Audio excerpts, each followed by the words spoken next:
Hi everyone, Jamie Trull here, your favorite CPA and profit strategist. And today we're going to be talking about what's going on with QuickBooks, specifically QuickBooks Desktop, and what you should do if you are a QuickBooks Desktop user. So are they phasing out QuickBooks Desktop? What's a good alternative to use if you are a current desktop user? Should you move to QuickBooks Online? And if you decide to move to QuickBooks Online, how do you get the best price for QuickBooks Online? Okay, so we're going to talk about all of that here, so definitely stick around. So first and foremost, let's clarify what is going on with QuickBooks Desktop.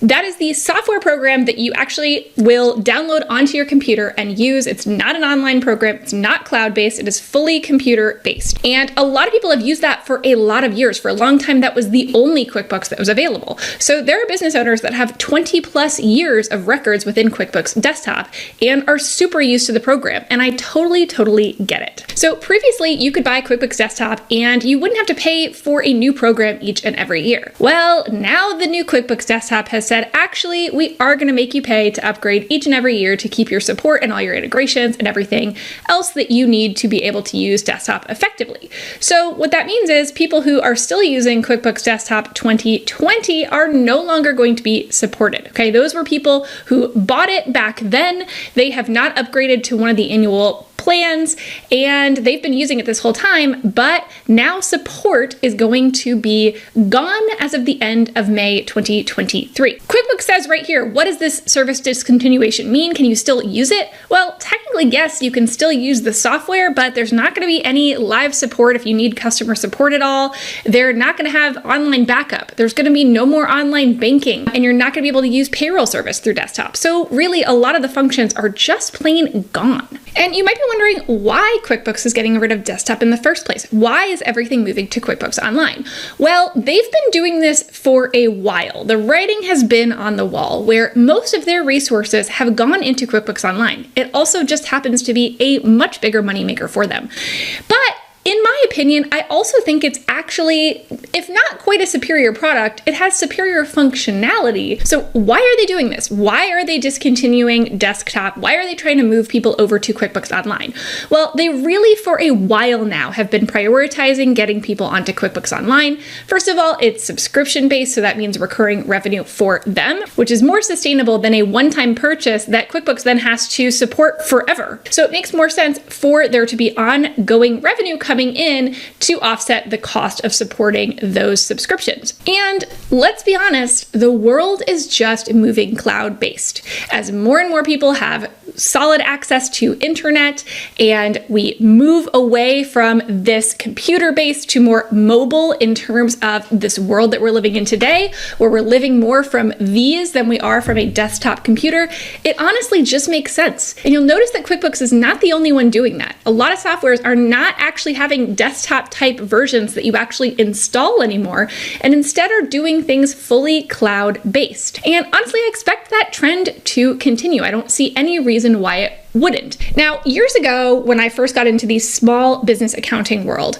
there was a lot of talk about the fact that desktop was superior and a lot of people did not want to move into online. And honestly, they were pretty right. There was a lot of credibility to what people used to say about QuickBooks Online. It was slow, it was unreliable, it didn't have a lot of the features that Desktop did. It was maybe only good for the smallest of businesses, but more complex businesses really couldn't run fully on QuickBooks Online.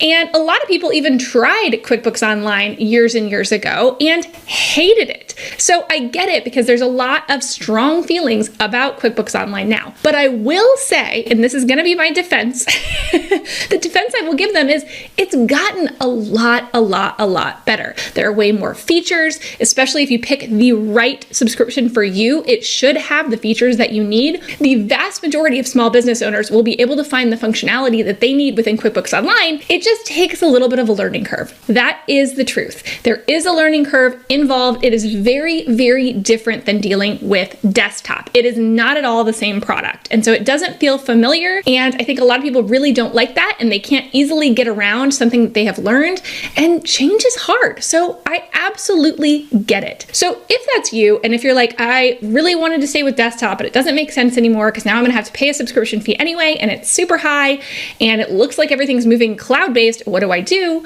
Well, my recommendation is to just bite the bullet and jump onto QuickBooks Online and either just take that learning curve in stride, or even better, go ahead and just outsource it. Most small business owners, I don't think you need to be doing your own accounting and bookkeeping anyway. Use this as the time to say, you know what, I'm gonna offload this to someone else who can do this. And most accountants and CPAs and bookkeepers are really well versed in QuickBooks Online. That is the #1 cloud-based solution that is used by accountants. And so you're gonna very easily be able to find somebody who can do this for you, or at least work towards that. So you might be feeling like QuickBooks is getting really expensive. You might be trying to figure out how you can save the most money on your QuickBooks Online subscription, and I have that for you. I happen to be an authorized retailer for QuickBooks, and I have special discounts that I've negotiated with QuickBooks that I can offer to you that are way better than any of the deals that you will ever see on their website. So depending on when you check the QuickBooks website, you're probably going to see somewhere between a 30% off or a 50% off deal for the first 3 months, or a free trial. Usually it's or, you don't get both. So if you do the free trial, that means when the trial is up, you're gonna need to subscribe at the regular rate. Or you can do the 3 months at 30% off or 50% off, whatever it is at the time, but you're not gonna get that free trial. However, if you use my partner affiliate link, you are going to be able to save even more than that. So I have a little graphical depiction because I love numbers. So you can see the different QuickBooks packages, what the regular price is after that discount rolls off, that's what you're gonna have to pay.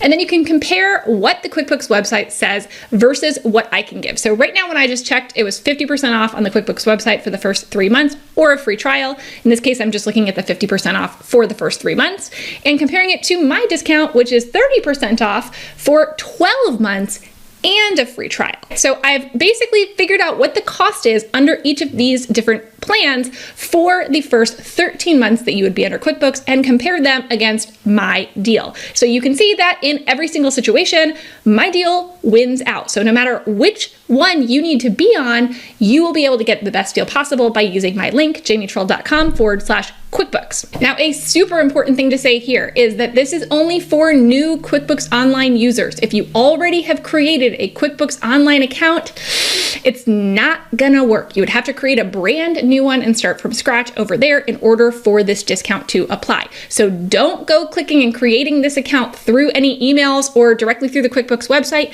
You've got to go through my link in order to get this. And the other thing you need to make sure is that before the end of that 30-day trial, before that is up, you need to put your credit card on file. If that trial lapses and you haven't put that credit card on file, the discount's gonna go away too. And I do not want that to happen to you, okay? So make sure you pay attention and you set a reminder for when you need to put that credit card on file so that you can lock in that 12-month discount. Now, if you're wondering which of these different subscription levels to choose, definitely compare what the features are for each and compare that to what you're currently getting in QuickBooks Desktop if you're using that, and decide what makes the most sense for you. But I generally recommend that if you are working in Enterprise and using a lot of the features of QuickBooks Enterprise, then you're gonna wanna go straight to Advanced. And if you're using Pro or Premier, you might be wanting to try either Essentials or Plus. Now, if you have a super simple business, you could go straight to Simple Start, but for most desktop users, that's gonna be a little light in terms of functionality for you. So usually I would recommend at least starting with Essentials. However, the really great thing is you can always upgrade or downgrade very, very seamlessly between these products. So you can pick one. If it doesn't have what you need, you can always upgrade, or if it has too much, you can always downgrade. Now, you might also be wondering about QuickBooks Self-Employed, which is not specifically a QuickBooks Online product. It is a separate product. Again, it is much more difficult to be able to upgrade and downgrade from that because it's a different platform, so it's not as seamless, and I generally don't recommend it. I have a whole video on why I don't recommend it, except for if you are the most simple, maybe freelance business out there, then that is something that you could do, but definitely check out that video. And once you've gone and created that QuickBooks Online account using my link, then I want you to go watch a video that my friend Hector Garcia put out recently that was all about how to effectively be able to make the transfer from desktop into QuickBooks Online. It's super seamless. He lays it out very easy how to make sure that everything has moved over correctly. So you definitely want to check that video out. I will link it at the end of this video. Now, if you're arguing with me in your head and you're still saying, look, I don't want to move Online. I don't want cloud-based. I'm not into it. Isn't there anything else that's desktop-based? Yeah, there are some other alternatives. Honestly, I don't know a whole heck of a lot about it because I advocate for QuickBooks. I think it's best in class and it's what I use, but I absolutely think people should use what's best for them. So go check out some other options, maybe Sage or SAP. Those are going to be generally probably more expensive and more for your more complex type of businesses, but absolutely, you need to find what will work best for you. So keep doing that research if QuickBooks Online isn't for you. But if maybe you've just been a little bit hesitant about it because you've heard some things about it or you've heard people who didn't like it, give it a chance for it yourself and make sure to invest in either learning it yourself or having someone help you or do it entirely for you, even better, because there are lots of people who are really good at this stuff and they love it. So take it off your plate and give it to them. So hopefully you found this video helpful. I wanted to make sure that I got this out there while people were asking this question because it is the end of May 2023 that this transition will be happening. However, this is probably a question that people are still going to be looking into as they continue through the year and into 2024, trying to figure out what to do with accounting. So let me know if you have other questions, things you want me to cover with regards to QuickBooks or accounting softwares in general, and I'm happy to help. See you next time.